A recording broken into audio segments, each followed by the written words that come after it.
फरवरी का महीना जो कि मोहब्बत का महीना कहलाया जाता है। इसमें rose day, propose day, teddy day, chocolate day, तरह तरह के डे इसमें मनाए जाते हैं।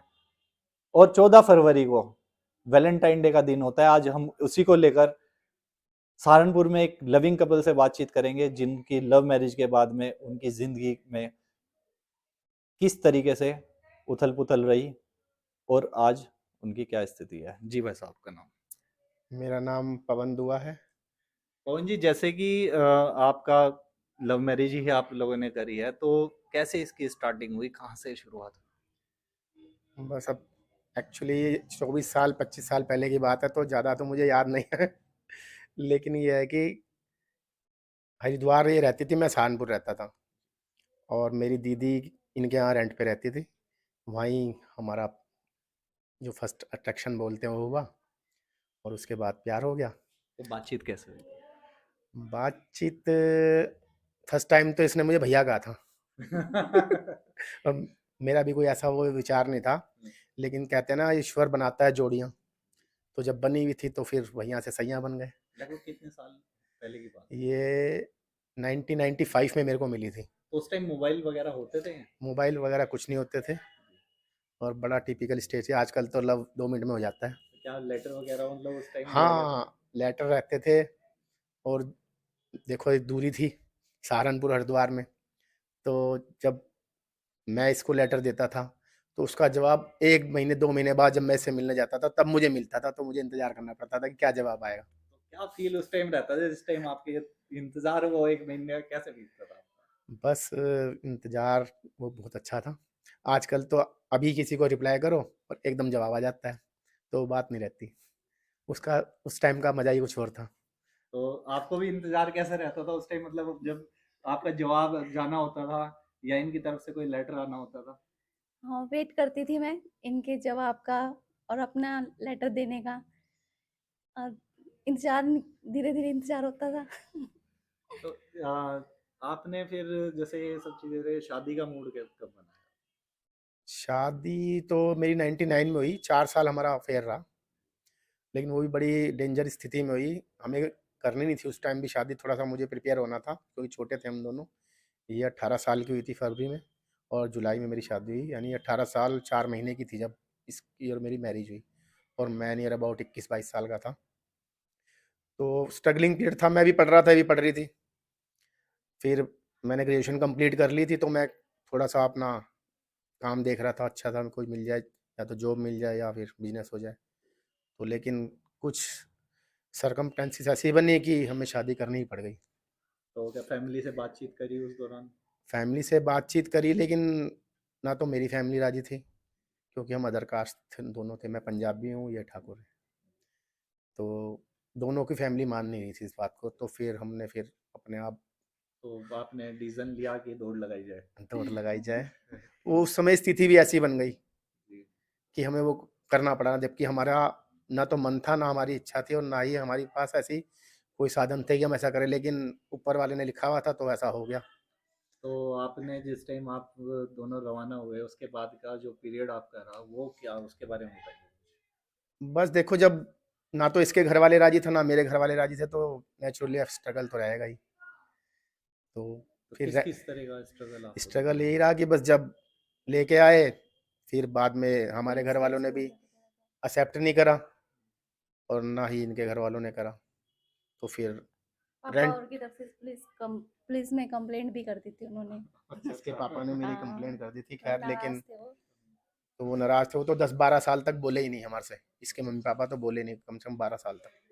तो जब आप लोग हरिद्वार से सहारनपुर आ गए, तो उसके बाद में क्या स्थिति रही, क्या चीजें रही, उसके बारे में थोड़ा बताएं। बस जब सहारनपुर आ गए तो शुरू में तो स्टार्टिंग में हमारे रिलेशन वाले, जैसे मेरी दीदी जी वगैरह थे, उन्होंने कंपेल करके मेरे मम्मी पापा को कहा कि कोई बात नहीं, चलो बच्चों ने गलती कर दी है, रखो घर में, कोई बात नहीं अब। लेकिन वो ये है कि देखो, जब इस तरह से शादी होती है तो गार्जियंस बिल्कुल भी कर नहीं पाते एडजस्ट।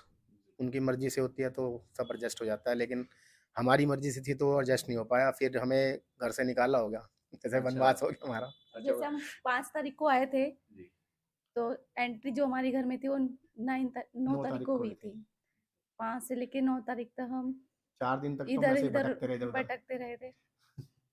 थोड़ा पुलिस केस भी हो गया था तो इधर उधर रहे। बहुत परेशान रहे। हाँ, हाँ, फिर 9 तारीख को मेरे पेरेंट्स आए थे यहाँ पर सहारनपुर में। जी। उन्होंने मुझसे बातचीत करी। उन्होंने कहा कि अगर तुम खुश हो तो हम तुम्हारी शादी करवा देते हैं, बट हमारा कोई उसके बाद रिलेशन नहीं होगा, मतलब हम हमारे लिए आप मर चुके हो। बस फिर क्या, पापा आए, पापा ने, चाचा भी थे मेरे, उन्होंने कोर्ट में हमारी शादी करवाई।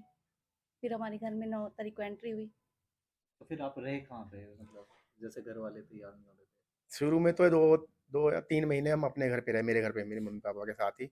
लेकिन फिर वो एडजस्ट नहीं हो पाया, वो भी घर में चलती हैं ऐसी-ऐसी एक लंबी बातें, क्या बताऊँ मैं। तो फिर हम 3 महीने बाद हम रेंट पे चले गए थे। मतलब हमारे तो उस दौरान जैसे आप छोटे थे, आपके पास पैसे थे रेंट वगैरह पे करने नहीं, के? फर्स्ट टाइम जब मैं रेंट के लिए मकान देखने गया ना, तो मेरे को कोई जानता था इतना, और जो जानते भी थे तो फिर वो वैसे ही रेंट पे नहीं दे रहे थे कि ये इस तरह के कपल है। हम्म, उस टाइम में ये बहुत गलत माना जाता था, अब तो फिर भी थोड़ा सा माहौल ठीक हो गया है। बिल्कुल। लेकिन उस टाइम तो ये बहुत गलत माना जाता था कि इन्होंने ऐसे शादी करी है, ये हमारे बच्चे बिगड़ जाएंगे, ये है वो फलाना फलाना। तो कोई किराए पे कमरा भी नहीं दे रहा था हमारे को, जो सच्चाई थी। मतलब ना पैसे थे ना ना कोई पैसे ऐसे थे ना कमरा था, कमरा और था। इधर से प्रेशर था कि जाओ यहाँ से, भागो भागो भागो, अपने आप शादी करिए, अपना जीवन अपने आप चलाओ। तो खैर उसके बाद में आपको कहीं ना कहीं तो बस फिर एक रेंट पे आंटी ने, कमरा मिला, उनका हम आज भी शुक्रिया अदा करते हैं कि उन्होंने हमारे को रहने के लिए जगह दी थी उस समय। और तो फिर उनका धीरे धीरे नाम जानना चाहेंगे जिन्होंने उस दौरान साथ दिया? जी जी, ठाकुर साहब हैं वो। जी। आज भी हम उनका बहुत रिगार्ड करते हैं, ठाकुर फैमिली है वो भी। अच्छा अच्छा। और उन्होंने, मतलब जब मेरा स्ट्रगलिंग पीरियड था, मेरा बहुत साथ दिया, क्योंकि मैं जब बिजनेस में लगा था तो मैं 2-2 3-3 दिन तक घर नहीं आता था, तो ये अकेली उनके साथ ही रहती थी। उन्होंने इसको बिल्कुल अपनी लड़की की तरह ट्रीट करा, और उनका एहसान कभी भुला नहीं सकता मैं। तो फिर उसके बाद में आज जो है, इतने साल आपको शादी को बीते हैं, तो आपको कैसा लगता है? आज लगभग 24वाँ साल चल रहा है मेरी शादी को, अगले साल हमारी एनिवर्सरी है 25वीं 25। एनिवर्सरी है। जी। तो हमने सोचा, क्योंकि जो हमारा साथ नहीं हुआ था उस टाइम में, जो हमारी इच्छाएं थी, इसकी इच्छाएं थी कि दुल्हन बने, मेरी इच्छा थी मैं भी घोड़ी पे बैठूं, तो ऐसा कुछ हुआ नहीं। लेकिन हम सोच रहे हैं कि जब 25वीं सालगिरह होगी हमारी, तो शायद हम वो सारा कुछ पूरा करें। बट आज हमारे घर वाले खुश हैं हमसे हाँ, बहुत ना। जी। मेरे पापा बहुत पसंद करते हैं अब इनको। अब उन्हें लगता है कि हाँ, कि अगर मैं अपनी पसंद से लड़का ऐसा ढूंढता तो शायद नहीं ढूंढ पाता। तो मतलब आज उनके मन में गिल्ट नहीं है कि मतलब मैंने अपनी शादी इस तरह करी, पर यह है कि था कि भई अदर कास्ट हुई है, पर आज उन्हें अच्छे लगते हैं, तो हर छोटी-छोटी चीज़ें वो इनसे पूछ के करते हैं। उधर इधर ही इनकी मम्मी वगैरह भी मेरे से बहुत प्यार करते हैं अब। जैसे कि 14 फरवरी बिल्कुल नज़दीक है, और तो इसमें आप यूथ को, युवाओं को क्या अपनी तरफ से संदेश देना चाहेंगे? संदेश यही है कि देखो, प्यार एक ईश्वर की दी हुई बहुत बढ़िया चीज़ है। अगर आप एक दूसरे से प्यार करते हो और वो सच्चा प्यार है, और आपको लगता है कि भाई आप एक दूसरे के साथ निभा सकते हो, तो वेल एंड गुड। और मम्मी पापा को भी मैं ये संदेश देना चाहूँगा सबको, कि अगर बच्चे एक दूसरे से प्यार करते हैं और वो लगता है कि एक दूसरे के साथ रह सकते हैं, तो कोई उसमें डिस्टर्बेंस ना करें, उनकी शादी करा दें। लेकिन उनको ज़िम्मेदारी लेनी पड़ेगी कि हम दोनों रेल की जो गाड़ी है उसके पटरी के दोनों पहिए हैं। अगर हम अलग-अलग चलेंगे तो उतर जाएगी पटरी से बाहर, नहीं तो फिर सही चलेगी जैसे हमारी चल रही है। हमने हर तरह का स्ट्रगल देखा, और आज ईश्वर की दया है, सब कुछ ठीक है। आज कितने बच्चे हैं? मेरे 2 बच्चे हैं, एक बेटा है मेरा, एक बेटी है, और ईश्वर की दया है, सब भाइयों का साथ है, और आज गाड़ी हमारी बिल्कुल फर्स्ट क्लास चल रही है। मज़े में ज़िंदगी चल रही है। तो ये थी एक बहुत प्यारी लव स्टोरी। इसी तरह हमारे साथ जुड़े रहिएगा। मैं निखिल त्यागी, न्यूज़ 18 डिजिटल। धन्यवाद।